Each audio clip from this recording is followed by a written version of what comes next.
मैं सीपी शर्मा बबलू पंडित मेरठ की क्रांतिकारी धरा से आपको सादर नमन करने आया हूं और इस मंच को नमन करने आया हूं जिस मंच ने एक नई आजादी का आगाज किया है।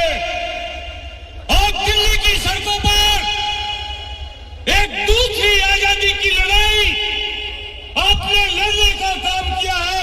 मैं आपको, युवाओं को, छात्रों को, देश के नौजवानों को नमन करता हूं, उनके हौसले की अफजाई करता हूं। साथियों, आज जिस प्रकार से हमारे राजगुरु सुखदेव भगत सिंह ने आजादी की लड़ाई लड़कर इस देश को अंग्रेजों से आजाद कराया, वही लड़ाई आप लड़ने का काम कर रहे हैं। आपको कीड़े मकोड़े समझने वाले लोग, आपको कॉकरोच समझने वाले लोग, शायद आज उनको समझ में आ गया होगा कि आप देश के नौजवानों को, देश के युवाओं को आप कॉकरोच कहते हैं, आप उनको कीड़े मकोड़ों की संज्ञा देते हैं। आज इस सरकार को आपने दिखा दिया है कि आज ये एक नई आजादी की लड़ाई है और ये देश आपके हाथों में होगा, आपके हाथों में होगा। और ये लड़ाई के लिए मैं माननीय अखिलेश जी का एक छोटा सा सिपाही आपके बीच में पूरी ताकत से, तन मन धन से आपको समर्थन करने के लिए आया हूं, आपका हौसला बढ़ाने के लिए आया हूं। जिस प्रकार से किसानों के 700 किसानों ने अपने प्राणों के न्यौछावर करके तीनों काले कानूनों को वापस कराया था, आपने क्या मांगा इनसे?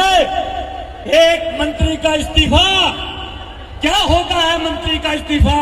पहली सरकारें अगर कोई छोटी सी घटना हो जाती थी तो अपनी नैतिक जिम्मेदारी लेते हुए अपने पद से स्वयं इस्तीफा दे देते थे, लेकिन ये इतने बेईमान कि सत्ता में बना रहना चाहते हैं। हमारे युवाओं पर लाठी मारी, हमारी लड़कियों पर लाठी बजाई, हमारे छात्रों को पीटा जा रहा है। हम चुप नहीं बैठेंगे, किसी कीमत पर चुप नहीं बैठेंगे।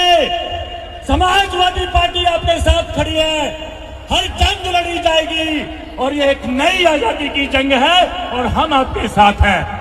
तो साथियों, जिस प्रकार से हमारे नेताओं ने, माननीय अखिलेश जी ने, डिम्पल जी ने, सभी नेताओं ने आपको खुले दिल से समर्थन दिया है और ये समर्थन इस देश में युवाओं की भविष्य को लेकर है। युवाओं के एक अनपढ़ बैठे हैं और पढ़े लिखे सड़कों पर धक्के खा रहे हैं। अनपढ़ सत्ता में बैठे हैं और पढ़े लिखे सत्ता में बैठे हैं और अनपढ़ हमारे साथी, हमारे नौजवान सड़कों पर लाठियां खा रहे हैं। ये सरकार है, ये मोदी सरकार को तो तुरंत गिर जाना चाहिए, तुरंत गिर जाना चाहिए। इस सरकार ये सत्ता में बने रहने लायक नहीं है। ये किसानों की हत्यारी है, ये नौजवानों की हत्यारी है, ये हमारे युवाओं के, हमारे देश के भविष्य को चौपट कर रही है ये सरकार। हम चाहते हैं कि ये सरकार अपनी नैतिक जिम्मेदारी लेते हुए धर्मेंद्र प्रधान का इस्तीफा कराए और ये जो नीट पेपर के जो घोटाले हो रहे हैं, जो लीक हो रहे हैं, भर्तियां बेची जा रही हैं, पेपर बिक रहा है, इस पर सुप्रीम कोर्ट संज्ञान ले और उसी मंत्री को जेल की सलाखों के पीछे भेजे जो इसका जिम्मेदार है। मैं धन्यवाद करता हूं उस महापुरुष को, सोनम वांगचुक जी, ये उनका मंच है, मैं इस मंच को नमन करता हूं। मैं धन्यवाद करता हूं दीप्ते भाई को, जो उन्होंने देश में एक नई क्रांति की अलग जगाने का काम किया है, इस देश को एक रास्ता दिया है और वो रास्ता हमारे आज के चंद्रशेखर आजाद, सरदार भगत सिंह, राजगुरु सुखदेव, हमारे देश के आप ही हो। आप ही संभालो इस देश को, वरना ये देश अडानी अंबानी के हाथों बिक चुका है, ये पूंजीपतियों के हाथों बिक चुका है। किसान बिक गया, गरीब बिक गया, नौजवान छात्र को इन्होंने सड़क पर छोड़ दिया है।